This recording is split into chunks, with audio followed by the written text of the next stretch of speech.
we don't think about with communication is communication done well takes time. Mm-hmm. It takes time because it's not only just, this part of talking, but it's thinking about what actually needs to be communicated, going through, being reflective, in that process and not just randomly spewing information from time to time. Right. You know, it's actually being thoughtful about what needs to be communicated. Are you feeling overwhelmed, stuck, or uncertain about how to grow your business without sacrificing what really matters most? Welcome to The Business You Really Want, the show for women ready to build a sustainable, fully aligned business. Aligned with what, you ask? You, your values, your life. Seriously, it is possible. I'm Tonya Kubo, and along with business advisor extraordinaire Gwen Bortner, we're here to show you how.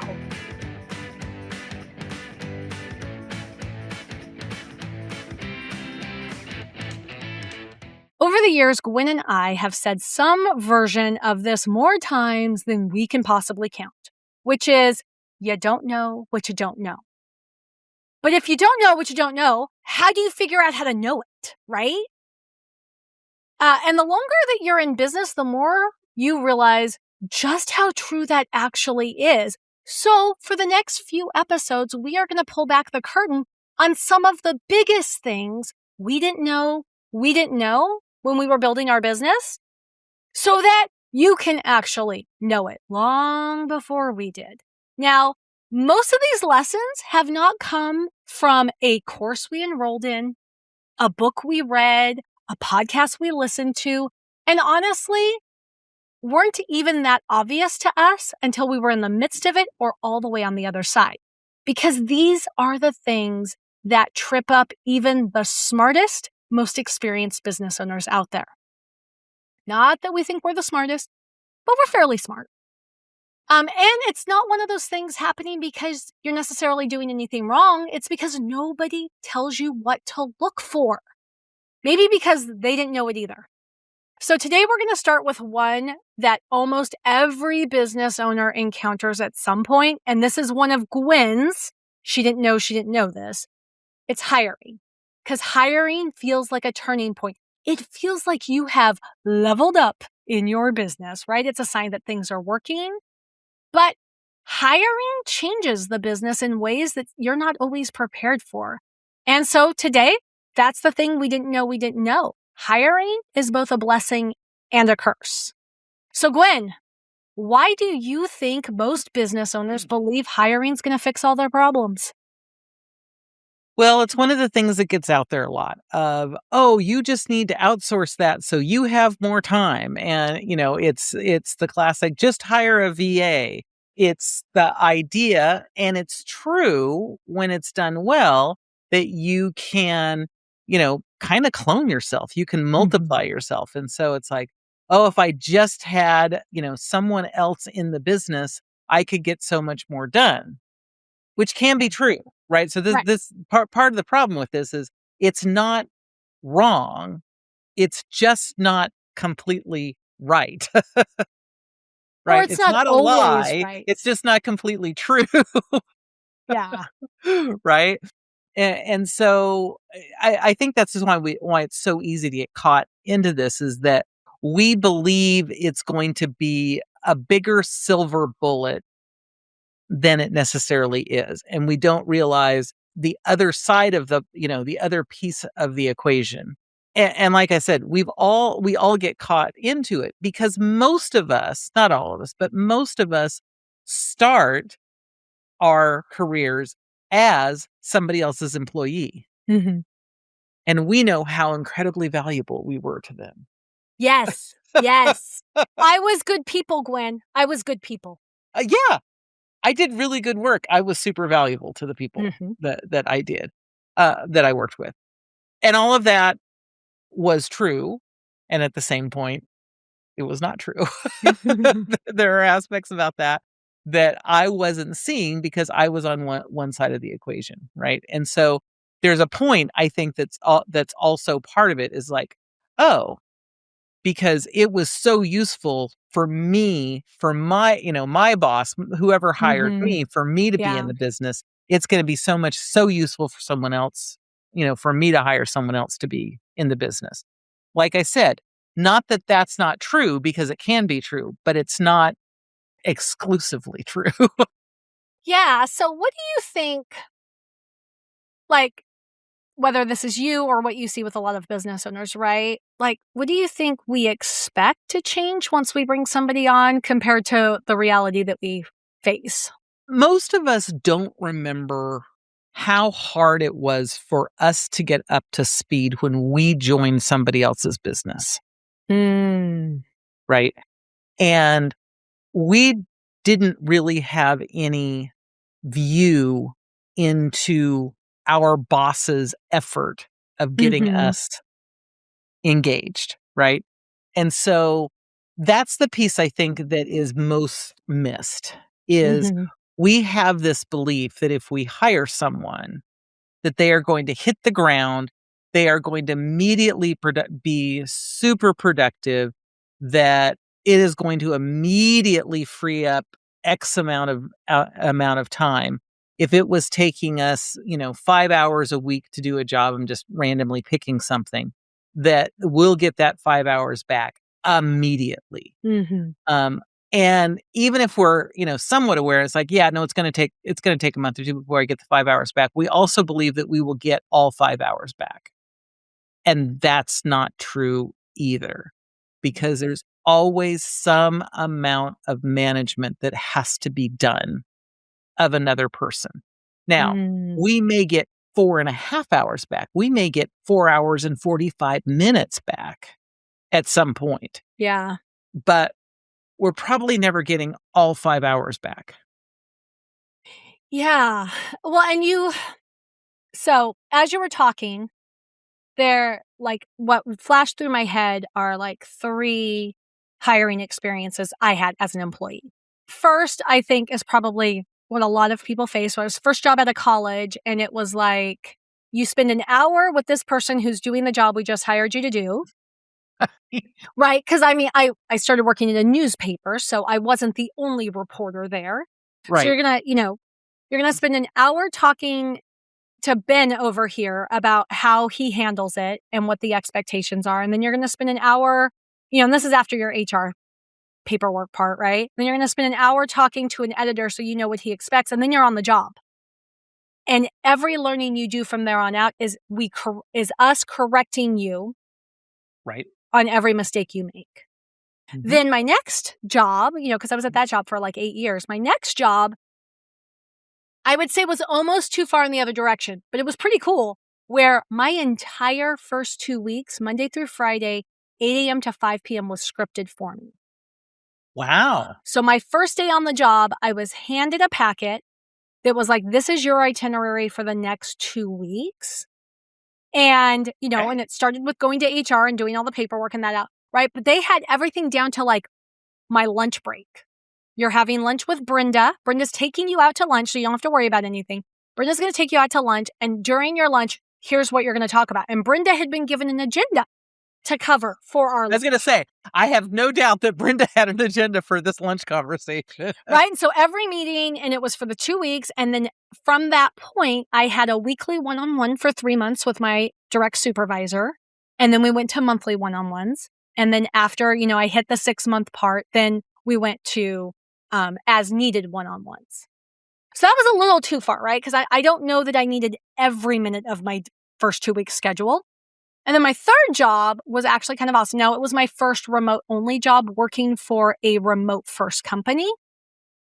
And so that consisted of here's a doc. And that doc was, it was like an outline of this is, we Right. expect you to spend your first week doing this, your first month doing this, your first 3 months doing this. And then it had links, things I was supposed to read. It had videos I was supposed to watch and meetings I was supposed to have. But it was like your first 2 hours of every day are on onboarding activities, and the rest of your shift is actually spent doing the work. Okay. Yeah. But in all of those cases, I mean, you can see it took a lot of time to prepare to bring me on, probably a lot of mistakes in hiring in the past. And, I was up to speed doing the work that I was hired to do in varying times. Right. Right. So, what I'm curious for you, because in these examples, obviously, I wasn't anybody's first hire, Right. right? And what Right. we're really talking about here is you're making that first hire, or maybe, you're one of your first 5 hires. How have you seen hiring change your business versus just, say, supporting your business? Well, so one of the biggest things is the communication piece, right? Mhm. I mean, it's interesting. I'm actually in the process of developing slides right now for 3 things you can do to improve productivity for your employees, for retailers in this case, because I'm Yeah. going to an event where retailers are. But the thing is, the facts are true whether it's for retailers or for anybody else. Anytime that you have employees. And the number one is communication. And what we don't think about with communication done well takes time. Mhm. It takes time because it's not only just, this part of talking, but it's thinking about what actually needs to be communicated, going through, being reflective, in that process and not just randomly spewing information from time to time. Right. you, you know, it's actually being thoughtful about what needs to be communicated. And it's interesting with communication because, everyone thinks they're good at communication. We have communication experts and some are better than others. Mhm. You and I have both come across those people. It's like, wow, they are just always so clear and it always makes such sense. Most of us think we're way better than we are, Right. right? I mean, like way, way better. But the other piece of it is when it's 2 people, I mean, I can kind of do this without, if you're just listening, I think you can imagine this in your head, but if you're watching, you'll Mhm. see me make little motions with my fingers. If it's 2 people, it's a straight line, right? It's 2 Mhm. dots. I'm going to you, you're going to me, back and forth, back and forth, back and forth, and that's a fairly easy communication line. When there's 3 of us, it becomes a triangle, right? There's Yeah. 3 points, right? And so I have 2 people to communicate to, you have 2 people to communicate to, and the third person has 2 people to communicate to. Still not too bad. Right. As soon as we get to 4, everyone goes, "Oh, square," because, Mhm. everyone knows how like, what I'm doing here, I'm making shapes. But what we forget is there's also lines through the center. It's no longer just the outside lines, and so all of a sudden, we've gone from 2 lines to 6 line or from 3 lines in a triangle to 6 lines. We went Yeah. from 1 line when it was just the 2 of us, we went to 3 lines when it was 3 of us.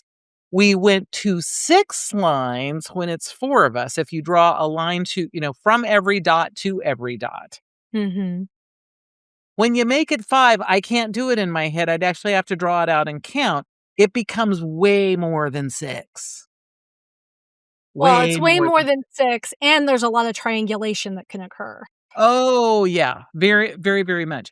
And so that's the thing is the communication is actually more complicated even if the thing we're communicating is not. Yeah. So is that the curse side of hiring, or That's one of the curse sides because we don't often pay attention to that. yeah. That we don't understand that the communication gets exponentially more complicated as we add just 1 or 2 more people pretty Mm. early on. You start adding more and more and more. And this is why big organizations have multiple layers of leadership Right. because of that, because that starts minimizing that to some degree. But the other issue is people are, well, people. And people are complicated and they have free will and they have their own experiences that they're bringing into into the situation and their own emotional baggage, good and bad. And Right. Right. right. And so people, I say it all the time, people are problematic. It's the nature of being a people, right? Mhm. Because we're fully independent, we're free willed, we've got all of these experiences and there's no way I can give you enough of that information for you to be able to deal with all of that. Right. And so there'll be things that I might say or do that actually trigger you, but would Mhm. trigger nobody else. So it's not like I'm doing Mhm. something, I'll say HR, worthy. eh, Right, right. Right? And, Mhm. it's not that I've done something that's obviously damaging, Mhm. but because of, a prior relationship, a prior job, a prior experience, and there would be no reason for you to say, and oh, by the way, don't ever say this because that will freak me out because Yeah. you're not even aware of it, right? And Right. so that's one of the other reasons that the hiring piece is hard is because all of a sudden something that was working stops working.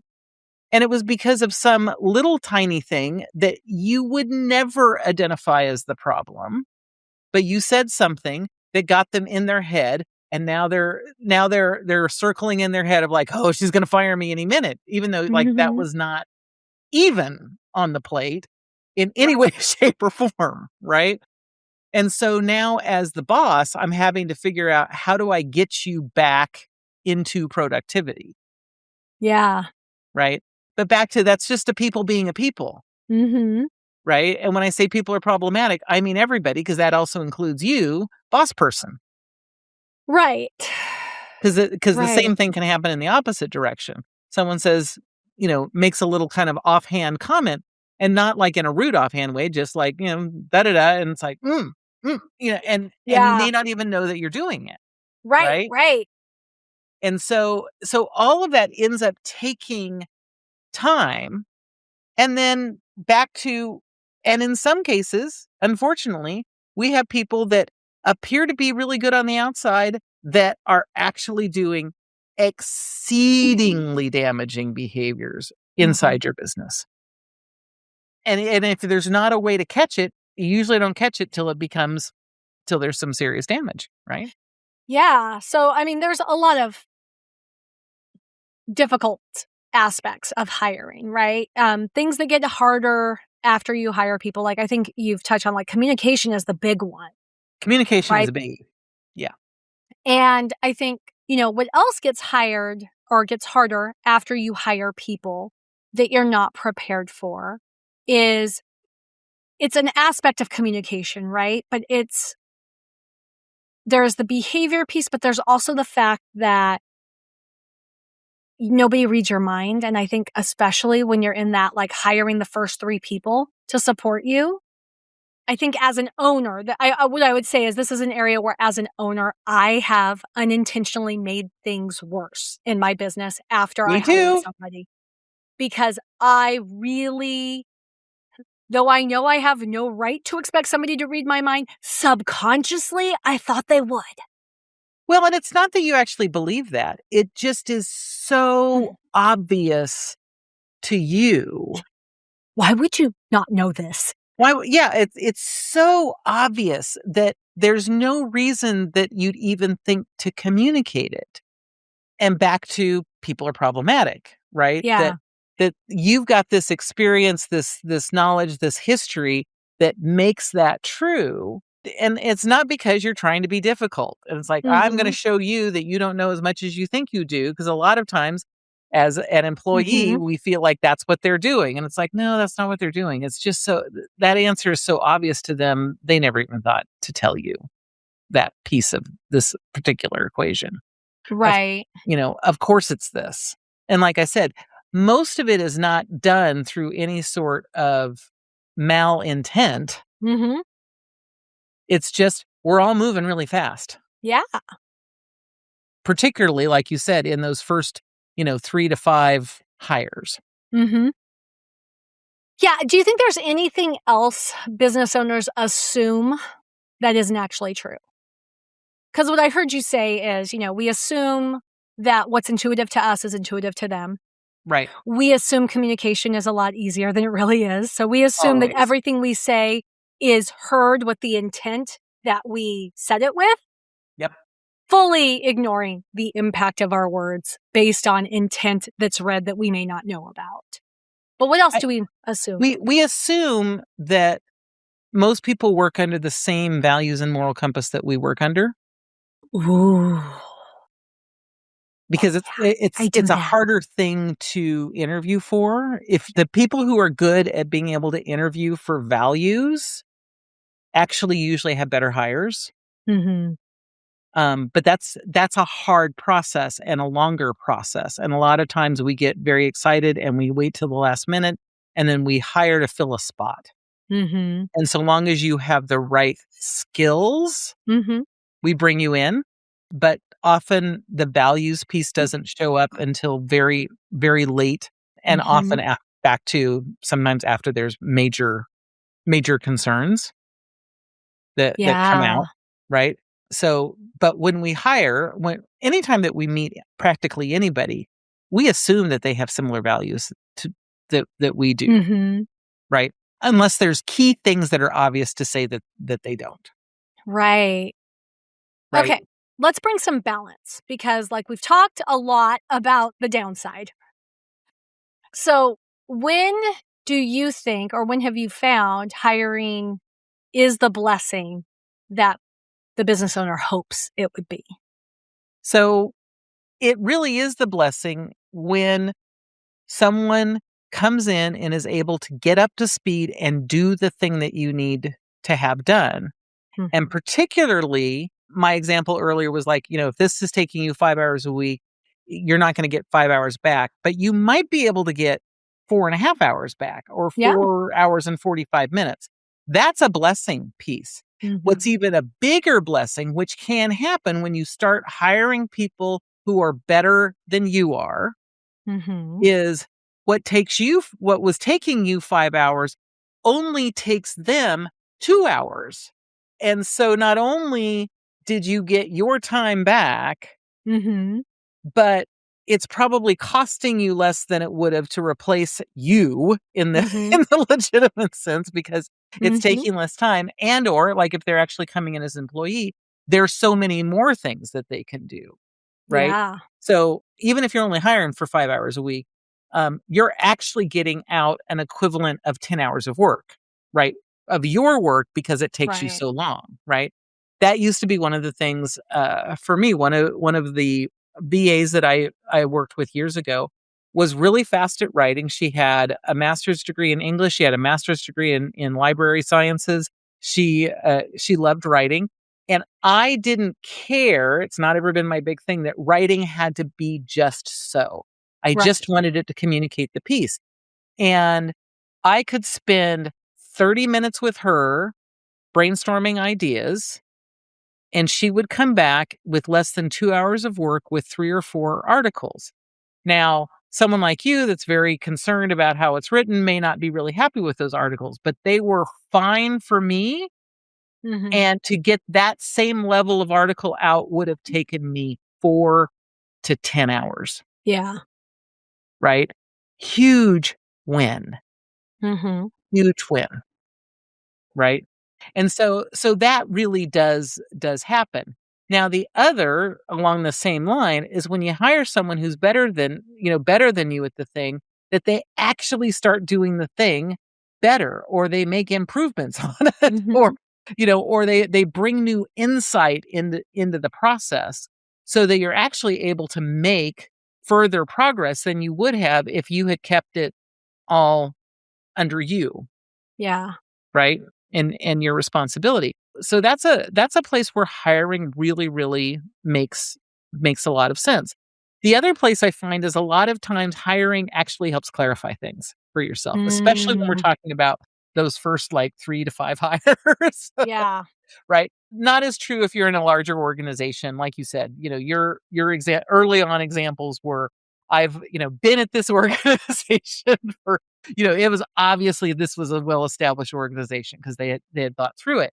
But one of the other things that hiring can be super valuable for is getting clear on what you're not actually clear on, Right. right? Because all of a sudden it's like, oh, this felt like this is super easy, but I see it's really complex, Mhm. and maybe we do need to simplify it, Yeah. right? So those are, some right off the top Mhm. of my head. I bet you have some too. What are there things that strike you that I haven't brought up yet? Because you've been on both sides of this equation yourself. So I'm going to tell you, this has been a blessing for me. I don't know that another business owner would consider it a blessing, but the blessing for me of hiring people has been to force me to confront how disorganized I have been in things, how much I have flown by the seat of my pants. And so, like, kind of the flip side of that is, what I would ask you as the follow-up question, if you hadn't just asked me that, is like, what has to be in place for these blessings to happen? And really what you have to have in place is some system and some structure to the system. I'm not going to say you have to have SOPs because everybody has a standard operating procedure. You're the one who pointed this out to me. Many of us just don't have them written down. But I do think that in order to truly experience the blessings, you have to have some stuff written out in order for that person to be self-sufficient, because nobody can just parachute into your organization and know how you would do things if there's not a place for them to refer to, whether it's a handbook, a manual, some videos to watch, right? So Yep. I really think the more structure you have with your business, the more that you have written down, documented in some fashion, the better able the person is to alleviate the pressure that you're facing.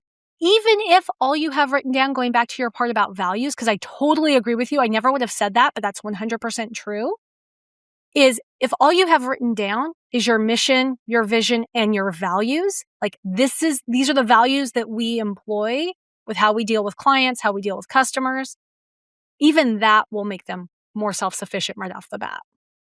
Well, and just to be clear, when we say mission, vision, values, we're not talking about the one that's been wordsmithed that needs to be on the poster at Coca-Cola, right? No. It can be rambling. It can be whatever it needs to be so that you feel like it conveys the information.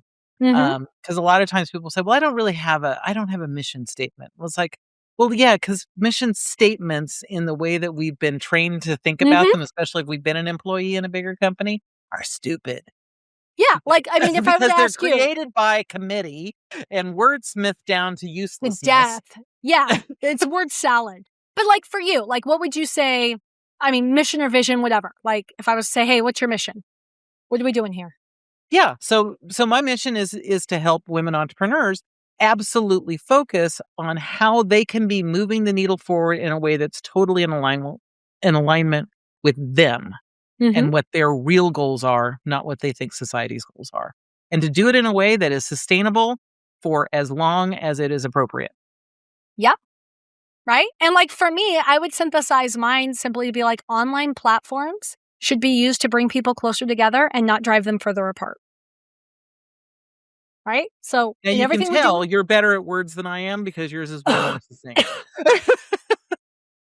But for the purposes of what we're talking about yeah, here, in either case, someone coming into either of our organizations would say, "Oh, okay, I get an yeah, idea. I've got an right, idea of what you're doing, right?" right. So let's land the plane, so to speak. If you could go back, Gwen, and tell yourself one thing before you hired your first person, what would it be? I have two things and maybe three. Okay, go for it. Okay. So the first would be, don't assume people are good just because someone says they're good, Mm-hmm. right? Make this is that whole values alignment, and where I often use the phrase trust but verify, Yeah. right? And that looks like a lot of things. Sometimes it's Mm-hmm. about behavior, sometimes it's about doing the work, sometimes Right. there could be lots of places. The second thing that I would say is be cautious in hiring family and friends, because most of the time that's going to backfire on you Mm-hmm. at some point in time. Mm-hmm. Because it's hard to separate those two relationships, and they need to be a different kind of relationship. There's a Mm-hmm. different relationship of being a friend or a family member than there is of being a coworker, particularly a boss and an employee. Yeah. That was another early-ish on mistake. Mm-hmm. And then the third would be, and this is going around quite a bit now, but I absolutely Mm-hmm. support it 100%, which is hire slow. And when you're hiring slow, you're focusing on behaviors and attitudes because you can't train that. Mm-hmm. You can train skills and fire fast. Mm-hmm. There has never once been a situation where I say to myself, it would have been better to keep that person on another month. And it's also true for every client I've ever coached Mm-hmm. to have someone leave. A month later, it's like, are you disappointed that they're not here for another month? No matter what they thought the outcome was going to be and what all of the disaster that was going to happen by letting them go, no one has ever said, oh yeah, no, I made a mistake letting them go too early. Never, never, never, never, never. Almost always, yeah, I should have done that 3 months ago, 6 months ago, a year and a half ago, had that one time. And so that whole hire slow, focus on that behaviors and attitudes piece, and fire fast. Those would be the 3. All right. I wanted to add stuff. I have nothing to add to that. Those are really, really good ones right Sorry, I there. totally took away like your No, but those are the 3 biggies. I 100% agree. So here's what I'm gonna say is, ultimately to close out the episode, right? Hiring, just like any other aspect of your business, right? There is no one size fits all solution. Mhm. Hiring isn't going to instantly make your business better any more than getting married makes your dating relationship any better. Right? Well, it kind of does because now you don't have to date anymore, but That is okay. That is true. That is true. but Dating sucks. But but it that doesn't being make said, your relationship with that person any right, different. it Yeah. doesn't, right? It is going to shine a bright light on the weak points, Yep. and it is going to enhance the strong points, but it's still going to be what it was.